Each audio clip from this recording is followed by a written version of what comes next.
Major updates on this story, because as we were telling you in the last hour, UEFA have had a meeting today. It was a scheduled meeting. Yeah. It was meant to be their fanfare to show everyone the graceful proposals. He says, I cannot stress more strongly, UEFA, and that the footballing world are united against the disgraceful, self-serving proposals we have seen, purely fueled by greed. It is a nonsense of a project. I would like to address the owners of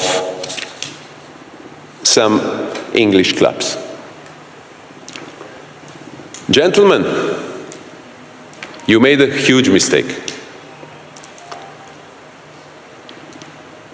Some will say it is greed, others disdain, arrogance, flippancy, or complete ignorance of England's football culture.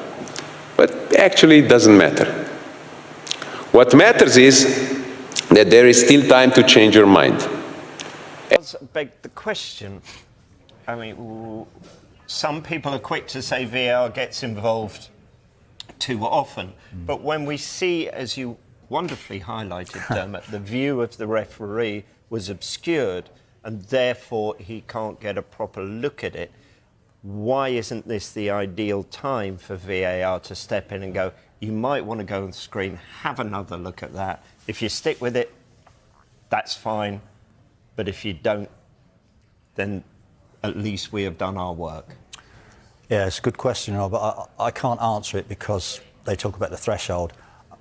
I'm not a coach and never want to be a referee's coach, but I just wonder with the headsets, the assistants pass that on, the referee hasn't seen it. With how it is, he's got time because he's blown his whistle, and at that point, the time is his only ally. And I wonder if, different to what they do now, if he goes to the assistant and he stands and chats with him and they confer, they might still come to the same conclusion, but it would look better. As it is, I don't think many people really at the time thought the assistant had any input. They think the referee's made that decision. You hear people say the referee was very quick to get the red card out. I think the referee was led, and in my view, the referee was led incorrectly because of what we see at the end, because of that angle we saw. But if you pull all your resources together, I think you would come to a far, far different decision. This reluctance for referees, when they go to the monitor, to not say, no, I've seen it differently, live, in action. We speak about this week in, week out, where we say, everything looks worse slowed down. You've just said it there, he's had the perfect view of it, and you can see the pictures that he has had a really good view of it, and he's felt that that's not a foul. And again, we always come back to this subjective. We all have a different opinion on things. Why can't at some point a referee, and Gary, he might do something different here that we've not seen from a referee and go against what VAR, because every time it goes to VAR, we know it's going to be the other way, don't we? Well, we did have the exception this weekend, yeah, we did. Didn't we? We did. I think sometimes, Stephen, that it's like I said to Rob, that you can show me my angle and I go, yeah, I thought that. Then you can show me a different angle and I go, I wasn't aware of that. But this one, as I say, if you look at it, if I had to put a pin on the pitch to where I'd want to be for that decision, it'd be exactly where the referee was.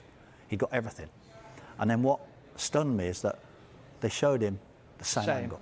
So all that happened was that decision became a matter of opinion, didn't it? One man's opinion was a foul, one man's wasn't.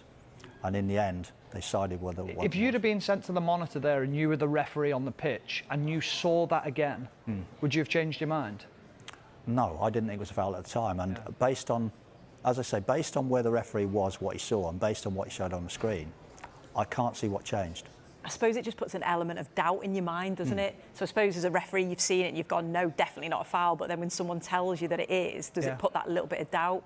Which I suppose that's just where the on-field referee has to be strong and go, no, I've seen it. I was in a great position. Definitely no foul. The goal should stand. But it's maybe quite difficult to do that.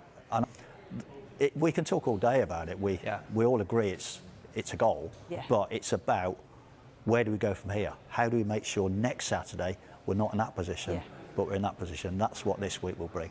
OK, I just want to dot the I's and cross the T's on this one before we move on to St James's Park. So I just want to get it clarified. The goal should have stood for you. Definitely. OK. Stephen? Yes. Should have stood. 100% should have stood. Okay, Sue. Yes. Very strong on that one. I like it, Sue. Hey, Rob, she's turned up this week, hasn't she? Yeah. I mean, he should have just pulled his hair, then it would have been a guaranteed goal, shouldn't it?